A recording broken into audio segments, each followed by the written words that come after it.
Welcome back to the Coffee Hour. I'm Eddie Bates. Doing something I love today, sharing stories of people, and particularly today, it's just a delight for me because I get to share the stories of the people that I get to work with on a daily basis, and the voices, the people that you hear here on KFUO. And so now it's a delight just to get to share the story of Pastor Mark Hawkinson, host of Moments of Assurance here on KFUO. Pastor Hawkinson, thanks for joining me on the Coffee Hour. Oh, what a delight and a joy to be able to be with you, Andy. I am an avid listener of the Coffee Hour whenever it's possible. So, I think it's a very wonderful program, and you interview so many different people and missionaries and a little bit of this and that, and it helps to keep the listener informed as to what's going on in the world and missions and just about everything, and what kind of coffee to drink. Okay. Well, good question. Thank you. If you are a Coffee Hour listener, are you having coffee when you're listening to the Coffee Hour? It's okay. I am. You are. Okay. Yes, I definitely. What's your am. go-to?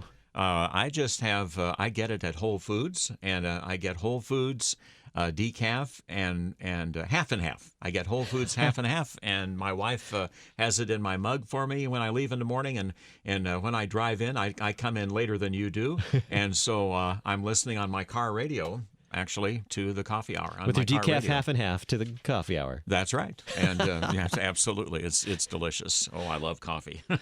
Can't do without coffee. So. Well, you have a unique vocation, getting to be a pastor who shares the Word of God to his congregation on the radio, in a sense, the listening audience, and being in a sense, your people in the pew. They're the people on the other side of the speaker there. What was your first encounter with broadcasting? My first encounter was actually when I started in the ministry in Bristol, Tennessee at a mission church. And a friend of a member of my congregation worked at WOPI radio in Bristol, Tennessee, Virginia. You can have one foot in Tennessee, the other foot in Virginia. Uh-huh. And so at any rate, she invited me to come down to the station.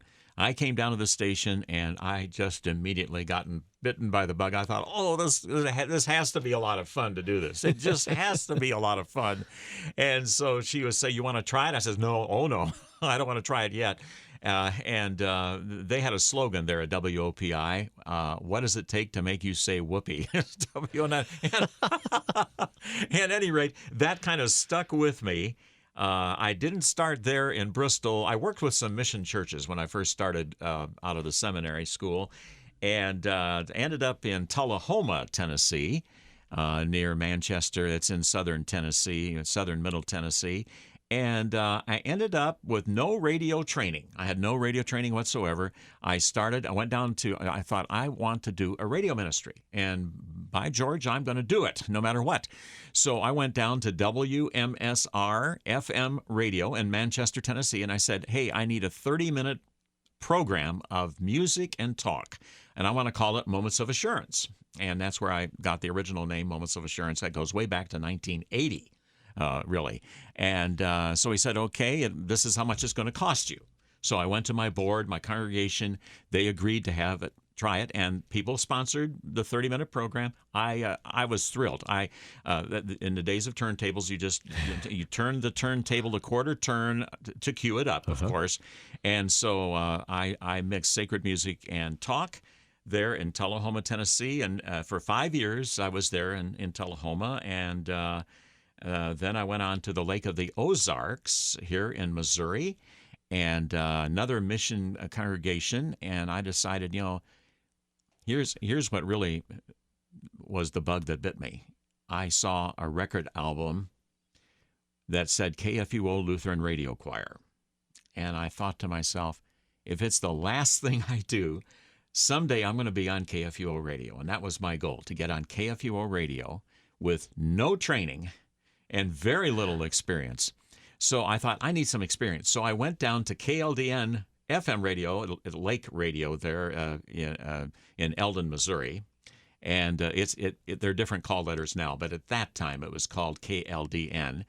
And I have memories of that. My wife used to, they had a little window there where she would bring my food when like a drive-in, and she'd bring my dinner there. And I did a live shift. A live shift. It started out overnight, so you can make a lot of mistakes, and there are not too many people listening. And so it started off with the overnights. And I remember one mistake I made. I did not get my board's approval, the elders' approval to do this. I just went ahead and did it on my own. And one Sunday morning, I came in to church, and somebody said to me, I was listening to KLDN overnight, and I heard a voice that sounded just like yours. And their name was Mark, but the last name was Miller. And I said, well, I changed my name. Okay, I said, you caught me there.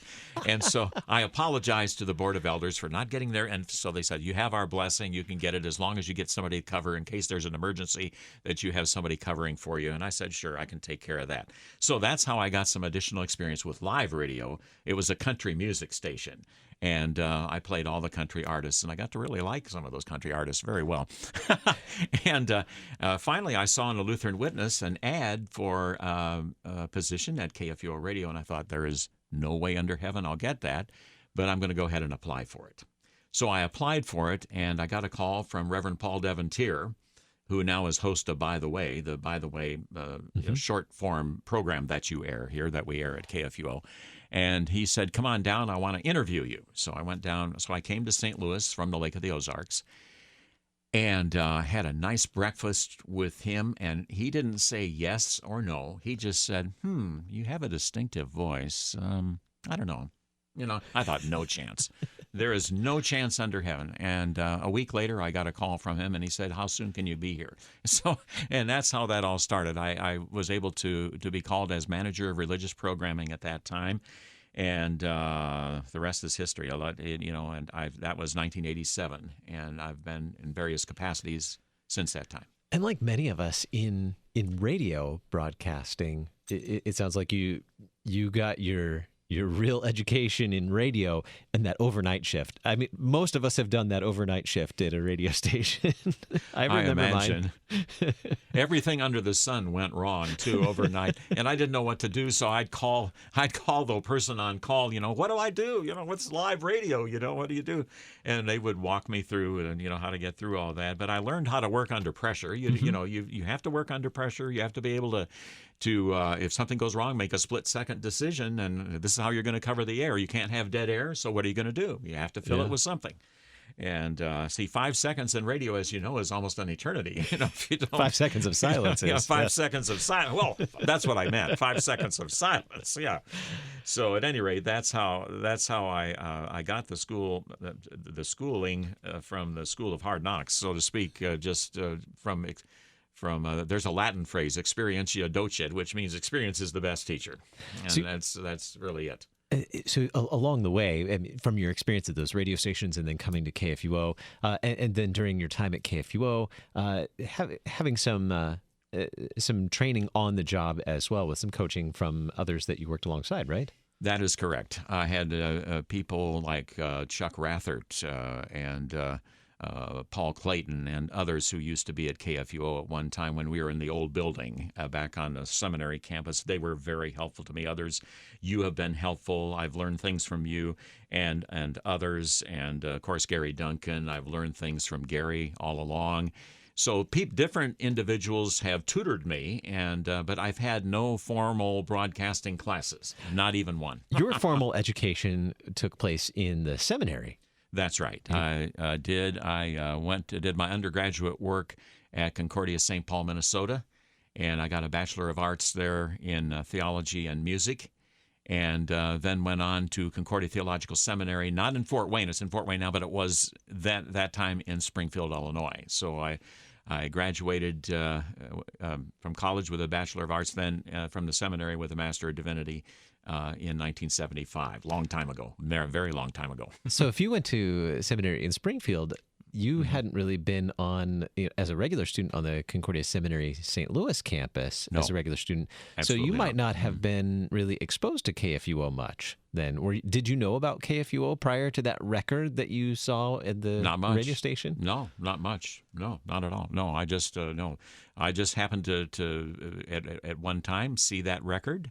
As after I got married, soon after I got married, and I was not married in the seminary. And as soon as I got to one of my churches, the senior pastor said, "How come you're not married?" And I said, "Well, I don't know. Why are you married?" I can't. It's a hard question to answer. I'm just not married yet. And he said, "Well, don't you think it's about time you get married?" And I said, "Okay." He said, "I'll tell you what. Here's the name of a gal. She's a piano teacher and a Sunday school teacher.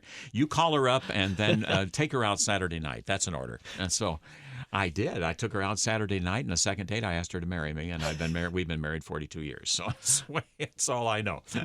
Well, thanks be to God. Yes, indeed. I had to find somebody that could put up with me. So that's she's the only one. So how long have you been in radio? You mentioned it was, 1980 when you first walked into a radio studio? Yes. And then It's Moments of 1980. Assurance came along Right. after that. Yeah, since so all these years, I can't calculate it right off the top of my head here, but since 1980. So yeah, 38, 39 years. 39 years, something Yeah. like that. Yeah. So how has the technology of broadcasting changed? We only have like a minute left. Now, but- okay, real fast. When I started, we had 2 turntables in case one went bad. And we used reel-to-reel tapes for music. And I did the live call-in Bible study, and there was no tape delay, so that if somebody were to call in during the live call-in Bible study, and you had no control about what they were going to say, but you did have a kill button, and you could kill their voice there. And of course, later, as you know, now there's a tape delay and so on. When I don't know, what is it, 10 secones now, or how? Do we have a tape delay here or not? That's a great question. I'm not going to answer that question. Okay, all right. Okay. But at any rate, that's how some of the technology has changed over the years. It's really remarkable. So everything's computerized now, as you notice with our casters here, smart casters, and everything that we have here. Yeah, everything moved over to digital. The digital. I yes. left radio for about 16 years, and then when I came back, everything was digital, and it was all new. It's all different. Very that's for sure. different. Yeah. Well, you have the joy in your voice when you share the good news of Christ in your program, Moments of Assurance, weekdays here on KFUO at noon, from noon to 1. But you also have a Saturday and Sunday morning edition as well, that weekend edition of Moments of Assurance. Yeah, just a 15-minute right. little program that it serves the same purpose, right? It serves the same purpose. There's no music in it. Otherwise, it wouldn't be able to be put up on the internet due to copyright laws and so forth. But I try to take a text and develop it. And sometimes I do it like a Bible study. And that's what I did for All Saints Weekend. For All Saints Weekend, I made it like a Bible study from Ephesians chapter 1. And other times, I'll take a theme and it'll be like a sermon. So I just vary it. But my goal is to help people and to bring them closer to their Savior through the Word. Moments of Assurance, weekend edition on Saturdays and Sundays. 7:45. 7:45. And the weekday program, the hour-long program, Monday through Friday, noon to 1 here on KFUO. What a beautiful story. Thank you so much for sharing your story with us, Pastor Hawkinson. Well, it is my joy and my pleasure. Thanks, Andy, for having me. Thanks for being on the Coffee Hour. Sure.